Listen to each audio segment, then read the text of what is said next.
Programme میں خوش آمدید ناظرین. سپریم کورٹ کے سینئر پیونی جج جسٹس جاوید اقبال کے پیرنٹس کا اندوناک قتل کل لاہور میں 6 بجے واقعہ ہوا. اس واقعے نے ہیڈ لائنز یقین بنائیں کیونکہ جج صاحب کا رتبہ بڑا ہے اور واقعہ بھی بڑا ٹریجک ہے، لیکن پاکستان کے اندر روزانہ سینکڑوں وارداتیں ہوتی ہیں جس کے اندر رابریز ہوتی ہیں، آرمڈ لوگ جو ہیں گھروں کے اندر آ جاتے ہیں دندناتے ہوئے اور لوٹ کے لے جاتے ہیں، قتل بھی ہوتے ہیں، اور اغوا برائے تاوان جو رپورٹ نہیں ہوتا کیونکہ لوگ ڈرتے ہیں اس کی تعداد بھی بڑھتی جا رہی ہے. ہمارے پاس پینلسٹ موجود ہیں، ان سے بات کرنے سے پہلے میں عمیر علی سے پوچھوں گا جو جسٹس جاوید اقبال کے پیرنٹس کے گھر کے سامنے کھڑے ہیں. عمیر ذرا بتائیے گیا کہ پچھلے 24 گھنٹے کے اندر آپ کو کیا مزید تفصیلات ملی اور کیا پروگریس ہوئی ہے؟ واردات تھی، یہ سازش تھی، کیا کچھ کلو ملا کہ نہیں؟ رات جب یہ واقعہ سامنے آیا تو اس کے بعد جو ہے سب سے پہلے ان کی باڈیز جو تھیں ان کو پوسٹ مارٹم کے لیے بھجوا دیا گیا. صبح جب پوسٹ مارٹم کی رپورٹ سامنے آئی تو اس میں یہ سامنے آیا کہ جسٹس جاوید اقبال کے جو والد ہیں ان کے ہونٹ اور گلے پر چند زخم کے نشان ہیں اور ان کو سانس دبا کر، ان کا گلا دبا کر اور سانس روک کر جو ہے ان کو موت کے گھاٹ اتارا گیا ہے، جبکہ ان کی والدہ کی 5 پسلیاں جو ہیں وہ ٹوٹی ہوئی تھیں اور ان کو بھی سانس جو ہے ان کا بند کر کے ان کو موت کے گھاٹ اتارا گیا. اس پوسٹ مارٹم رپورٹ کے بعد جو ہے جب یہ سامنے آئی اس کے بعد لاشیں جو ہیں وہ ان کی بھائی کے گھر کلمہ چوک آ گئیں. ان کو اس کے نماز جنازہ ادا کرنے کے بعد ان کو وہاں پر سپرد خاک کر دیا گیا. آئی جی پولیس نے وہاں پر میڈیا سے بات کی، ان کا یہ کہنا تھا کہ انہوں نے تمام ثبوت اکٹھے کر لی ہیں، انویسٹیگیشن جاری ہے، مگر تاحال وہ کچھ نہیں کہہ سکتے ہیں. ان کے پاس کوئی ایسا طریقہ نہیں ہے کہ کسی بھی طریقے سے فوری طور پر جو ہے وہ مجرمان کو پکڑ لیا جائے. یہ کام جو ہے آہستہ آہستہ ہوگا، فنگر پرنٹس لے لیے گئے ہیں، ڈی این اے ٹیسٹ ہوگا اور اس کے بعد سارے حقائق سامنے آئیں گے کہ یہ واقعہ جو ہے کس طرح سے پیش آیا ہے. اگر کل کے حوالے سے تھوڑی سی بات کی جائے تو یہاں پر ان کا جو گھر ہے اس کے اندر صرف یہ دونوں جو ہے میاں بیوی یہاں پر رہائش پذیر تھے اور انہوں نے اپنے گھر کی جو بالائی منزل ہے وہ 2 خواتین کو کرائے پر دے رکھی ہے. ابھی تک کے جو ذرائع کے مطابق جو ہے یہ دونوں خواتین جو ہیں تقریباً 3 سال کے عرصے سے یہاں پر رہ رہی ہیں اور اس وقت بھی ان دونوں خواتین کو اسی گھر کے اندر نظر بند کیا گیا ہے اور کسی بھی شخص کو ان سے ملنے کی اجازت نہیں ہے. 3 کے قریب پولیس اہلکار جو ہیں ان کے گھر کے باہر تعینات کر دیے گئے ہیں، لیکن پولیس حکام تاحال جو ہیں اس بارے میں بالکل خاموش ہیں کہ کس قسم کی انویسٹیگیشن جاری ہے اور جو ثبوت اکٹھے کیے گئے ہیں ان سے کس قسم کی جو ہے ان کو کلوز ملے ہیں یا وہ مجرمان کو پکڑنے کے کتنے قریب ہیں. جی بہت شکریہ.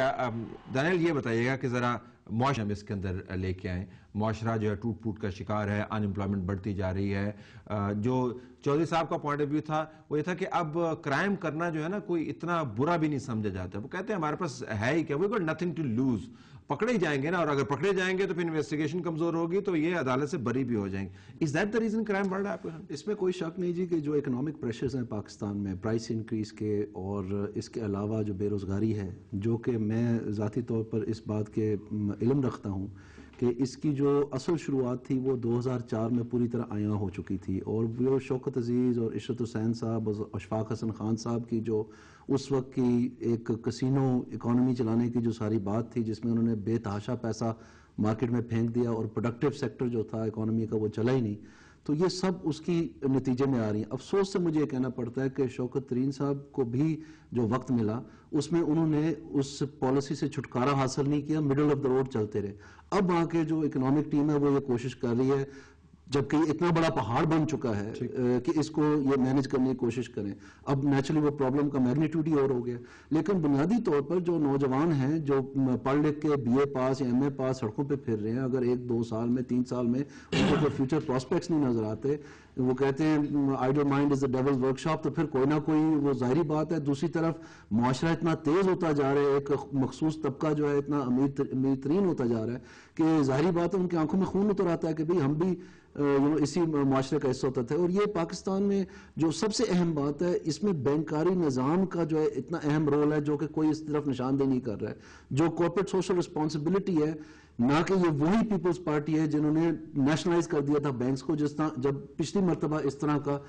کچھ ڈیکیڈز پہلے صورتحال تھی. اب بھی جب میں چیئرمین این آر بی تھا، سارے بینکس کو بلا کر ہم نے باقاعدہ ان سے کہا تھا کہ آپ equal opportunity for access to credit کے اوپر کچھ اپنے اوپر قدغنیں لگائیں. اسٹیٹ بینک کے ساتھ مل کے یہ رورل اربن جو آپ نے ڈیوائڈ بنائی ہوئی ہے، آپ کو یہ معلوم ہونا چاہیے کہ 64% آف آل لون صرف 2 شہروں میں دیے جاتے ہیں پورے پاکستان میں، وہ کراچی اور لاہور ہے. اور 80% آف آل لونز جو ہیں، یہ اسٹیٹ بینک کی رپورٹ کے اعداد و شمار میں آپ کو بتا رہا ہوں، وہ صرف 7 شہروں میں دیے جاتے ہیں. ڈپازٹ بیس جو ہے وہ رورل ہے, وہاں سے بینک برانچز پیسہ کھینچتی ہیں, شہروں میں آتی ہیں, اور پھر ہم کہتے ہیں کہ ہم خود کفیل ہو رہے ہیں, اور وہی ٹیکسٹائل مافیا جو ہے جو آج تک ہمیں بنگلہ دیش سے کمپیٹ نہیں کروا سکا. تو یہ سارا ریویمپ کرنا پڑنا ہے بینکاری نظام کو, انٹرسٹ ریٹ کو, خاص طور پہ جتنا آپ انٹرسٹ ریٹ کم کریں گے اتنی مہنگائی بڑھتی. اچھا, اب یہ ایشو ہے بخاری صاحب کہ ایک طرف تو ہم جو بائیڈن کو یہ کہہ رہے ہیں جی کہ افغانستان کے اندر امریکہ کی نئی گریٹ گیم جو ہے وہ ہم برداشت نہیں کریں گے, اور ہم نے ان کو بتا دیا ڈرون حملے بھی آپ نے کرنے ہیں, اور پھر یہ کہ عوام کی حکومت ہے اور عوام کے سامنے ایک روشن مستقبل ہے. ادھر تو حالات ہی مختلف ہیں, مطلب یہ جو نعرہ ہے وہ اور طرف جا رہا ہے, جو حقیقت ہے وہ اور طرف جا رہی ہے. دیکھیں طلعت صاحب, گزارش یہ ہے کہ ہم نے کون کون سے ایولز کو انہیرٹ کیا, اور کچھ کا ذکر تو انہوں نے کر دیا,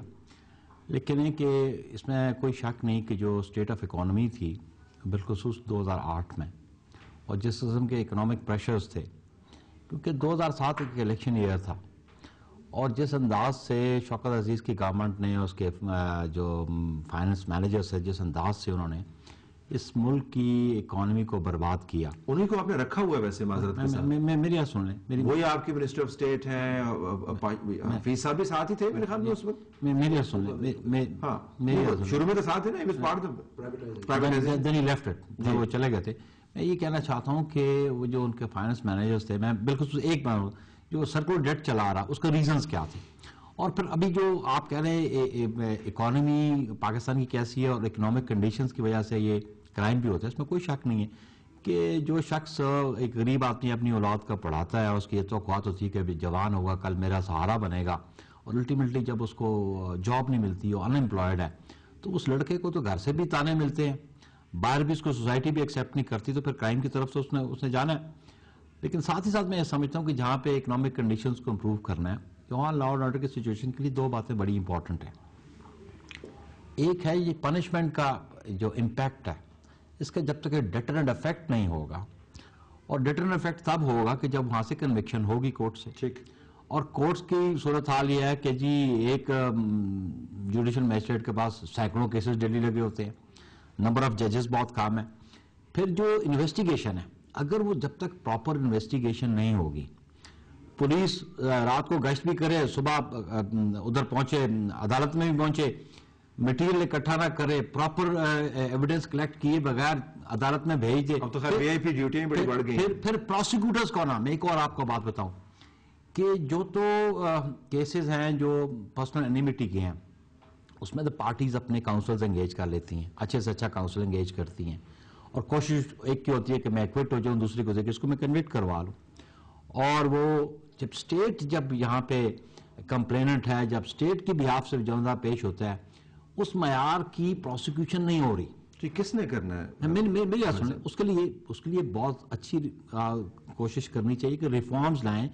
کہ کس نے لانی ہے؟ میری آپ سن لیں نا, اس میں ریفارمز یہ ہیں کہ اب دیکھیں نا جی, جوڈیشری کی بات میں آپ نے کہا کہ جب تک فائنانشیل اٹانومی ان انسٹیٹیوشنز کو نہیں ہوگی, اور بالخصوص جو لوور جوڈیشری ہے, اعتماد اس پہ ہونا چاہیے عوام کا, جہاں پہ ایک کامن آدمی کی ایکسیس ہے. ہر شخص ہائی کورٹ اور سپریم کورٹ نہیں جاتا, اس لیے بنیادی طور پہ ہمیں یہ چاہیے کہ جو ڈسٹرکٹ لیول پہ جو جوڈیشری ہے, کس نے کرنا ہے, اس کو تیسری مرتبہ میرا وہی سوال ہے, کس نے کرنا, اس کو تو گورنمنٹس نے کرنا ہے, اس کو گورنمنٹس نے کرنا, اور تو کسی نے نہیں کرنا, باہر سے آگے کسی نے نہیں کرنا. کر رہی ہے کیا؟ میں سمجھتا ہوں کہ اس معیار کا نہیں ہو رہا, میں ذاتی طور پر سمجھتا ہوں